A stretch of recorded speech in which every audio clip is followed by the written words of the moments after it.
أنا أقرأ برواية حفص عن الإمام عاصم الكوفي من طريق أبي محمد عبيد بن الصباح من كتاب الشاطبية.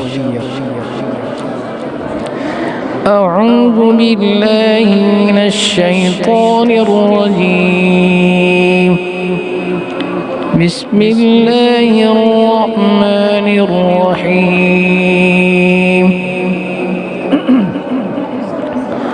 يا أيها الذين آمنوا لا تلهكم أموالكم ولا أولادكم عن ذكر الله ومن يفعل ذلك فأولئك هم الخاسرون. وأنفقوا مما رزقناكم من قبل أن يأتي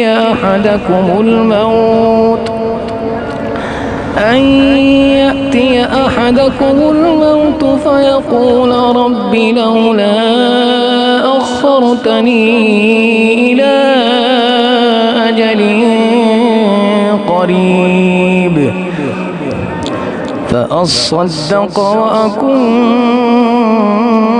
من الصالحين ولن يؤخر الله نفسا إذا جاء أجلها والله خبير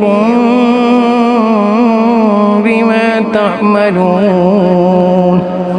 صدق الله العظيم.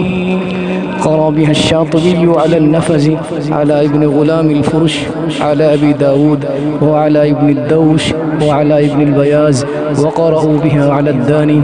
قرأ الداني بها على الشيخ على طاهر بن غلبون على الهاشمي على الأشناني على أبي محمد عبيد بن صباح على حفص على عاصم الكوفي رحمهم الله تعالى.